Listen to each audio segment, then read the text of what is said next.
अस्सलाम वालेकुम वरहमतुल्लाहि वबरकातुहू। जी, आज का हमारा सबक इंशाल्लाह आयत 258 से स्टार्ट होगा। तो आइए अभी हम इंशाल्लाह शुरू करते हैं। 258 शुरू करने से पहले हम 255 को देख लेते हैं। इसमें ये देखिए, बिशैइन मिन इल्मिही इल्ला बिमा शा।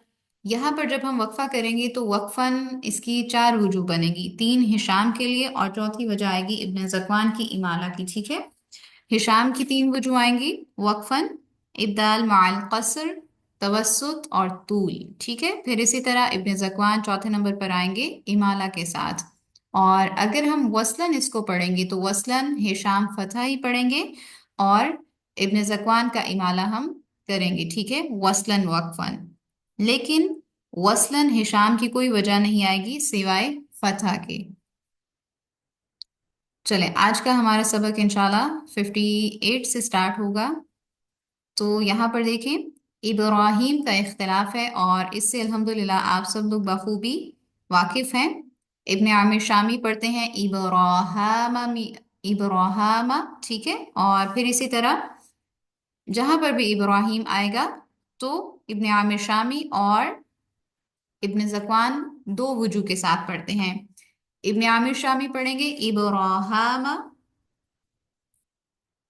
फिर हम दूसरी वजह लेकर आएंगे इब्न ज़कवान की, जो कि हफ्सी की तरह पढ़ते हैं इब्राहीम फी रब्बी। ठीक है, तो इस आयत को पढ़ते हुए आपने वक्फा बहुत एहतियात से करना है। तो यहाँ पर जैसे मैंने मार्किंग की हुई है, पहला वक्फा आप यहाँ पर कर लीजिएगा अल मुल्क पर, ताकि आप पीछे से इब्न आमिर शामी और इब्न ज़कवान की वजह मुकम्मल कर सकें। फिर इसी तरह आगे भी दो वजूह होंगी इब्न आमिर शामी और ज़कवान के लिए।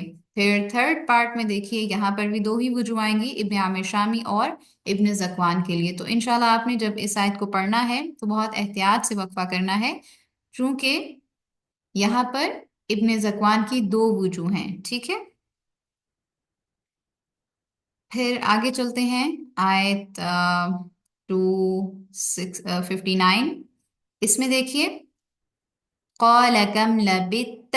यहाँ पर इब्न आमिर शामी करेंगे इदगाम तीनों जगह पर। क़ाल कम लबित्त, क़ाल लबित्तु, बल लबित्त। ठीक है, तो तीनों जगहों पर इब्न आमिर शामी कर रहे हैं इदगाम। फिर इसी तरह इसी आयत में देखें वाजुर इला हिमारिका। इब्ने हिशाम के लिए तो यहाँ पर फतह ही होगी, यानी हफ्सी की तरह पढ़ेंगे। लेकिन इब्ने ज़कवान इसको, इस कलिमा को दो वजू के साथ पढ़ते हैं, एक हफ्से की तरह और दूसरा पढ़ते हैं इमाला के साथ। तो हम जो इब्न ज़कवान की फतह वाली वजह होगी वो तो चली जाएगी हिशाम के साथ इंशाल्लाह। ठीक है, जब हम पहली वजह हिशाम के लिए लेकर आएंगे तो फिर हम दूसरी वजह लेकर आएंगे इब्न ज़कवान की इमाला वाली। ठीक है, तो हम इस तरह पढ़ेंगे वंजुर इला हिमारिक, इला हिमेरिक। ठीक है, तो यहाँ पर इस तरह इब्न ज़कवान की दोनों वजूह पूरी हो जाएंगी। हाँ, अगर आप अलग रिवायत पढ़ रहे हैं इब्न ज़कवान की तो आपने इंशाल्लाह दोनों वजूह पढ़नी होंगी फतह और इमाला के साथ। फिर आ जाइए आगे, आगे भी इब्राहिम ही का इख्तिलाफ है जो कि आप अल्हम्दुलिल्लाह जिससे बखूबी वाकिफ हैं। फिर जुज अन पर आप वक्फा नहीं करेंगे। ठीक है, वक्फन इसकी कुछ वजूह बनेगी मगर आप इसको नहीं करेंगे वक्फा। फिर आ जाइए इसी तरह यशाउ, इससे भी अल्हम्दुलिल्लाह आप बखूबी वाकिफ हैं। अगर हम वक्फा करेंगे तो हिशाम के लिए पांच वजूह बनेंगी और छठी वजह आएगी इब्ने ज़कवान की।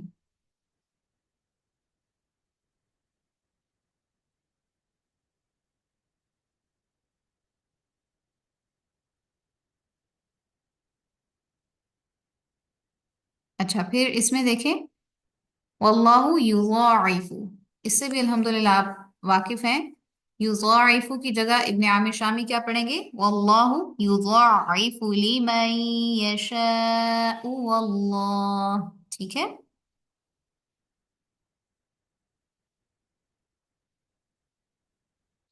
फिर आगे कोई इख्तिलाफ नहीं है, हम हफ्सी की तरह पढ़ेंगे।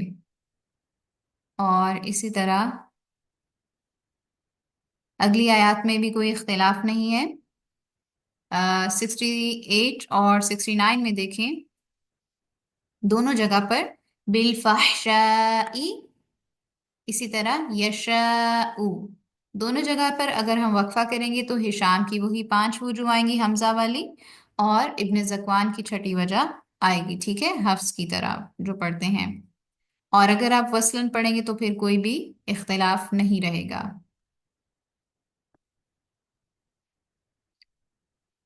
پھر چلتے ہیں آگے. اگلی آیت میں 270 دیکھیں، اس میں بھی کوئی اختلاف نہیں ہے، تو آج کا ہمارا سبق انشاءاللہ 270 تک ہی ہوگا. امید ہے کہ کلیئر ہوگا. انشاءاللہ اگر کوئی سوال ہوا تو آپ گروپ میں کر لیجیے گا. بارک اللہ فیکم، اپنا خیال رکھیے گا. السلام علیکم ورحمۃ اللہ.